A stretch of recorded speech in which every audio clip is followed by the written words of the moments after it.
Hello नमस्कार, मैं doctor Surendra खंसली ज्योतिष आचार्य ज्योतिष की इस नई श्रृंखला में आप लोगों का स्वागत करता हूं। दोस्तों, आज बात करने जा रहे हैं हम कैप्रिकॉर्न साइन की, मकर राशि की। मकर राशि जो अपनी साढ़े साती का दौर पूर्ण कर चुकी है और अब जो है 29 मार्च जो 2025 है, इसका इंतजार है सभी मकर राशि वालों के लिए। सबसे पहले तो मकर राशि के लोगों के लिए बहुत सारी ढेरों शुभकामनाएं कि आपकी जो साढ़े साती का वक्त है ये अब कंप्लीट हो चुका है। बिल्कुल 29 मार्च 2025 का इंतजार है। दूसरा, अब जो आपकी राशि से, यदि आपकी राशि को हम लग्न मान के चलते हैं, चंद्र राशि कहते हैं मकर राशि को, तो मकर राशि से ठीक तीसरे हाउस में जहां पर पहले से ही राहु भी विद्यमान है, वहां पर ट्रांजिट करने जा रहे हैं शनि महाराज। अब शनि महाराज जब वहां पर जाएंगे तो राहु से मुलाकात भी होगी और वो आपकी राशि से तीसरा स्थान होगा। अब तीसरे स्थान में जब वहां पे राहु से मुलाकात होगी तो ये जो अंतराल होगा वहां पर रहने का, वो होगा 29 मार्च 2025 से और सीधा 18 मई 2025। अच्छा, अब जो ये 1.5 महीने का समय है ये आपके लिए कैसे रहेगा, इसका आज विवेचन करेंगे। इससे पहले मैं आपको ये बताना चाहूँगा कि जो मकर राशि है वो राशि चक्र की ठीक 10वीं राशि है, इसलिए इसको कार्मिक राशि भी कहा जाता है। कार्मिक का मतलब मेहनत करने वाली, जो मेहनत से ही आगे बढ़ती है। दूसरा, मकर राशि पृथ्वी तत्व की राशि है, पृथ्वी तत्व कहा जाता है मकर राशि को। तीसरा, ये जो पृथ्वी तत्व होने के कारण और कार्मिक राशि होने के कारण ये लोग मेहनती होते हैं, दृढ़ संकल्प होते हैं, निश्चयी होते हैं और अपने गोल को अटेन करने के लिए खूब मेहनत करते रहते हैं जिंदगी भर। ये है मकर राशि का। अब मकर राशि का जो स्वभाव और मन, ये दोनों के दोनों अच्छे होते हैं और इनको अपनी राह में चलने के लिए यदि परेशानी होती है तो एग्रेशन भी इनके साथ में रहता है, लेकिन ये काफ़ी कुछ उसको अपने अंतर मन से ही उसको महसूस करते रहते हैं और बाहर दिखाते ही, एक्सपोज करते ही, विशेष करके कुटुंबी जनों के साथ में कई बार इनका अलगाव भी हो जाता है। अब चलिए बात करते हैं कि जो मकर राशि है उसमें जब राहु और शनि ये दोनों वायु तत्व से संबंधित है, अब ये वहां पर आएंगे तो पृथ्वी में जब वायु चलेगी तो उसका प्रभाव क्या होगा ये समझना जरूरी है। इससे पहले राहु को भी समझना जरूरी होगा कि जो 29 मार्च 2025 है और जो 18 मई 2025 है, जो ये अंतराल है, इसमें राहु भी और शनि भी एक साथ रहेंगे। इनको दोनों एक साथ रहने से, और यदि कुंडली के हाउसेस यदि 8वां घर है तो कई प्रकार की विडंबनाएं यहाँ पर हो जाती हैं। इसमें कहा जाता है कि नेगेटिविटी आ रही है। कभी कभार कहा जाता है जो कुछ क्षेत्र ऐसे हैं जिनमें ये कहा जाता है कि यहाँ पर तंत्र मंत्र विद्या का संबंध है। कुछ कुछ इस तरह से इसमें लगाया जाता है। कुल मिलाकर के नेगेटिविटी यहाँ इसमें दिखाया जाता है, जबकि शनि और राहु एक साथ में होते हैं।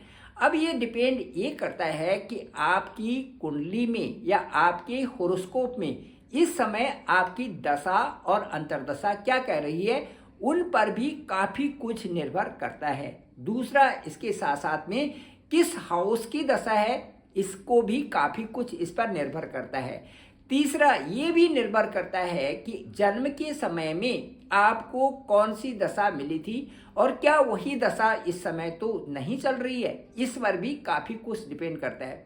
चौथा, इसमें डिपेंड करता है कि जन्म के समय में राहु और शनि क्या किसी एक हाउस में उसी समय ये राहु और शनि एक हाउस में आए थे, ये भी डिपेंड करता है। इस तरह से इन सब का विश्लेषण करते हुए केवल और एकमात्र आपकी दशा और महादशा ही बताएगी कि आपका समय कैसे चलने वाला है। इसके साथ साथ में जो मुख्य भूमिका आपकी होरोस्कोप की ही होती है, इसका सही आकलन करने में, सही प्रेडिक्शन करने में।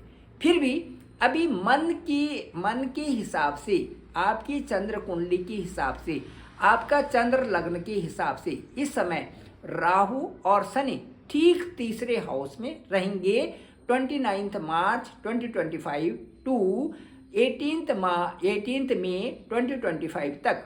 ये जो समय रहेगा, क्योंकि वो पराक्रम का स्थान होगा, इसलिए पराक्रम के स्थान में राहु और शनि की भूमिका ठीक रहती है। अब इसमें मैं ये बताऊंगा कि जो राहु और शनि है, यहाँ पर जो आपके ठीक जो कैप्रिकॉर्न साइन है, इसमें ये समय आपका अच्छा चल सकता है, इसमें परेशानियां कम होंगी और साथ साथ में एफर्ट से आप यदि खूब मेहनत करते हैं तो उससे आपको सफलता भी मिलेगी।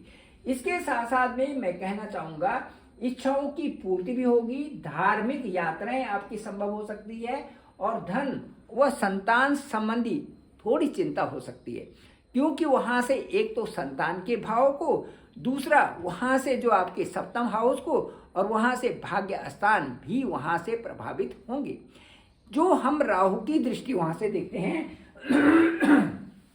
यदि कैप्रिकॉर्न साइन को लग्न मान के चलते हैं तो वहाँ से जो प्रभावित जो आपके स्थान होंगे वो एक संतान का स्थान, दूसरा आपका जो है पत्नी का स्थान और तीसरा आपका भाग्य का स्थान प्रभावित होगा। तो इन स्थानों को प्रभावित यदि ये हो रही हैं तो इस समय आपको मन की जो स्थिति है उसको संभालना बहुत आवश्यक है। मन की स्थिति को यदि आप काबू करते हैं तो आप काफ़ी कुछ बैलेंस बना देते हैं, क्योंकि जो राहु का अपना नेचर है वो अप्रत्याशित है। इच्छाओं को एकदम से बढ़ा देना, इच्छाओं को एकदम से जो है ये उस तरफ ले जाना जहाँ पर भ्रम हो, इच्छाओं को उधर ले जाना जहाँ शंका और समाधान उसका दिख नहीं पड़ता है। इस तरह से राहु को जो अपना नेचर है उसको अप्रत्याशित घटनाएं, अचानक परिवर्तन, भ्रम आना, राजनीतिक क्षेत्र में जाने की उत्सुकता होना, इसके साथ साथ में कुछ ऐसे उथल पुथल और कुछ गुप्त विद्याओं के ज्ञान के लिए आगे बढ़ना, रहस्यमयी तरीके से आध्यात्म में भी जाना और कई प्रकार से कारोबारियों के लिए ये राहु का जो गोचर थर्ड हाउस में है वो कई तरह से कारोबारियों के लिए भी और जो नौकरी पेशा लोगों के लिए है उनके लिए अलग से कई तरह की यहाँ पर प्रोग्रेस भी संभव बना देती है। इस तरह से ये जो अंतराल है, जो मार्च जो 29 मार्च से और 18 मई का जो अंतराल है, कुल मिला के कह सकते हैं कि जो मकर राशि है, जो कैप्रिकॉर्न साइन है, उनके लिए ये समय अच्छा ही रहेगा। Thank you very much. मैं डॉक्टर सुरेंद्र खंसली, ज्योतिष आचार्य।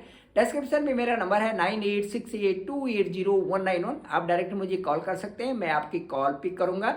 साथ साथ में बताएंगे, आपसे डिस्कशन करेंगे कि आपका हॉरोस्कोप क्या कहता है, आपके हॉरोस्कोप में वास्तव में जन्म के समय में कौन सी दशा थी, अब क्या है, राहु और शनि का एक साथ मिलना और मीन राशि में मिलना आपकी राशि को कैसे प्रभावित कर रहा है, और साथ में ये देखते हैं कि उनके परिणाम जो आपको आने वाली हैं उसमें आपकी जो कुंडली के किस हाउस में है, उस हाउस से देखेंगे कि पंचम क्या है, सातवां क्या है और नौवां स्थान क्या है। ये राहु के प्रभावित क्षेत्र होंगे। सब डिस्कशन आपके साथ में होगा।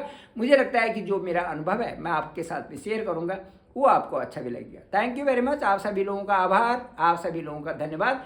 मेरे इस चैनल को आप जरूर सब्सक्राइब करें, सभी को भेजें ताकि सबको इसकी जानकारी हो सके। पुनः आभार, पुनः बहुत बहुत धन्यवाद।